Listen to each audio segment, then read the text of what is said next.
Hi, this is Kirk Laughlin from Nearshore Americas and the Nearshore News Desk. I'm here in front of Altia Business Park, a new BPO outsourcing facility set to open in March, which is about to put Honduras, and in fact San Pedro Sula, Honduras, on the map in the Central America BPO and call center space. Joining us today is Ruben Sorto. He's the marketing director for Altia. And Ruben, we want to find out a little bit more about the Altia building and the facility itself. Can you tell us a bit? Yes, this is the first free zone fully dedicated for the service sector. The building is a LEED certified Class A building designed to host the service sector, the service industry, and most specifically the BPO and contact center companies that will be coming to Honduras in the coming years. Now, what kind of space is dedicated at maximum capacity for this Building 1? Building 1 has a total of 14 floors. Each floor has an available office space of 11,000 square feet. And we intend to host at least on this first building around 2,000 people, 2,000 seats. Mm-hmm. And we hear the term world-class quite a bit in different circumstances. I've just toured this facility. It is world-class. Tell us exactly what that means to you. The name of the game in the contact center and BPO industry, most specifically talking about real estate, it's redundancy. Every system has been designed to have redundant services on connectivity, power, water supply, as well as the other utilities that are required to host office operations. In terms of the telecom redundancy, tell us a little bit more about that, where the cable lands in the building. We have two strategic partners, two independent companies, the largest ones in Honduras, and one of them, the largest one in Central America, that have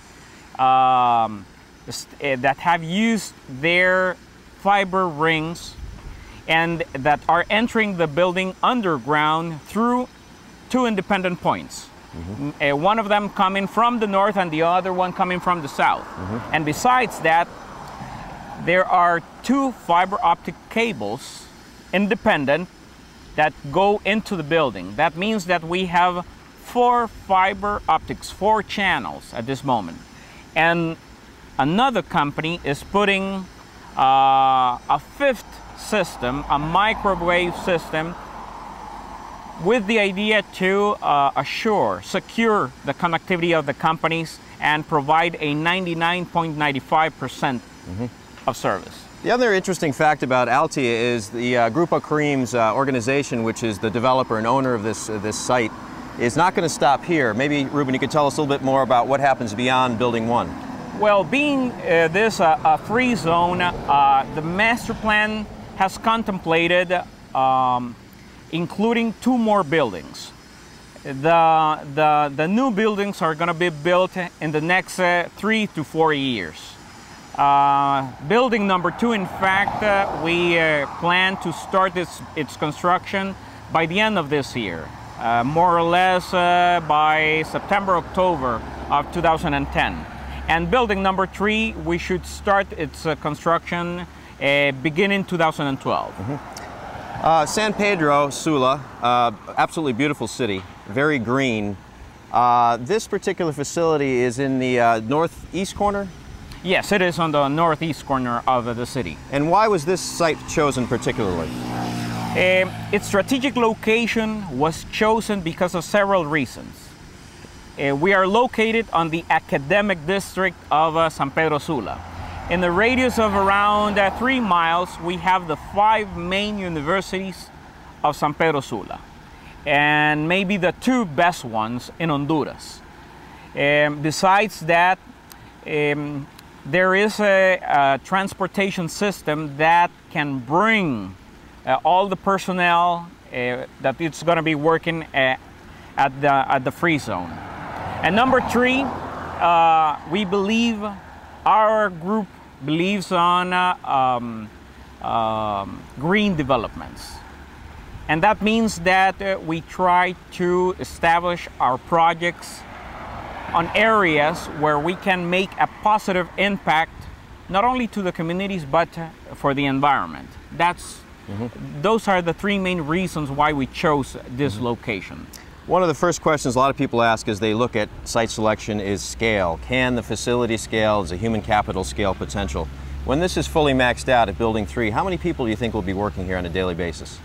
On a daily basis, if we have the three buildings fully occupied by contact centers or VPOs, we should have a total population of at least 6,000 seats. Okay, good.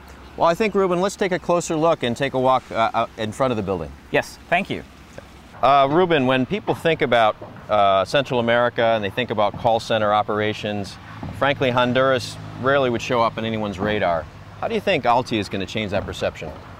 Well, if somebody had come, if an investor had come maybe a year ago, he wouldn't have found this type of infrastructure in Honduras. Not only in San Pedro Sula, but in the whole country.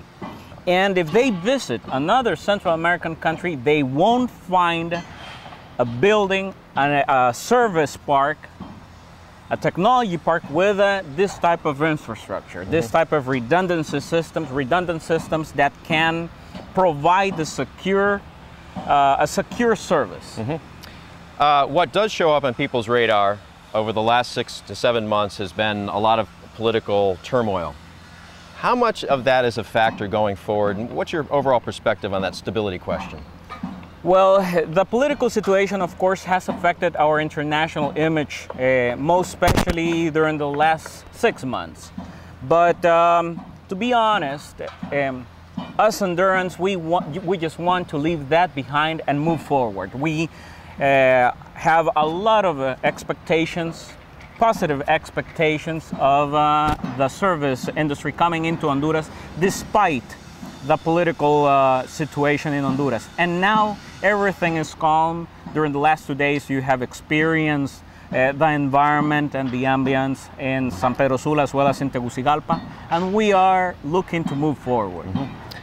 One of the things also people we're going to look very closely at is English capability. And I've spent 3 or 4 days now in Honduras. One of the things that I've been really impressed with is the real dedication to English training, English conversation, starting from the kindergarten level. You've got tens of thousands of kids learning how to speak English at a very young age. How does that really impact the growth of the BPO sector in Honduras? Definitely, it's the #1 factor. If you try to do an evaluation of each Central American country, basically Honduras is the only country that can provide sustainable growth for this industry, because each year we have high school graduates from bilingual schools on a number of at least 5,000 people each year. We have the largest amount of bilingual schools in Central America, more than 400, and not even adding all the bilingual schools in the rest of the Central American countries, they sum up more than 200. That's not even half of what we have. Now, Ruben, another component to Altia is obviously 24/7 support for your clients and tenants at the facility. You've got this thing called Altia Village. Tell us more about that. Well, we took into consideration that the BPO and contact center companies usually operate 24/7, and they require a lot of support on companies that can provide certain services. For example, restaurants.